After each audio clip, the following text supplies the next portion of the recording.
when we're fitting the sliders, we just throw under the middle bracket here, just a trolley jack, and at least that way that pushes everything up and just has this seat in, because this is a nice neat fit.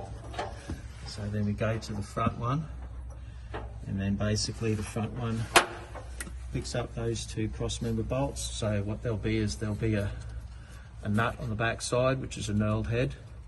There's a knurled head as well, so you just do them up, snip them up. And on the front here, there's that P-clamp, so you just remove the old bolt, put the new bolts in there like that, make sure the P-clamp goes in there, and then there's another bolt up there.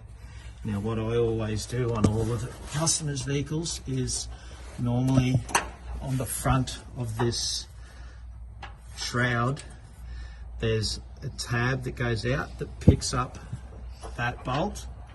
What I do is I just grind it off, and then I just get some black paint on my finger or whatever, and then just tab it in and remove it, because this is more than hard enough. It doesn't need it. It's got bolt clips and everything everywhere.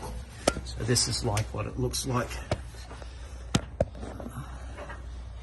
You can see there's a little clip sort of thing like that. So on the front, I just slice it up there and just remove that altogether.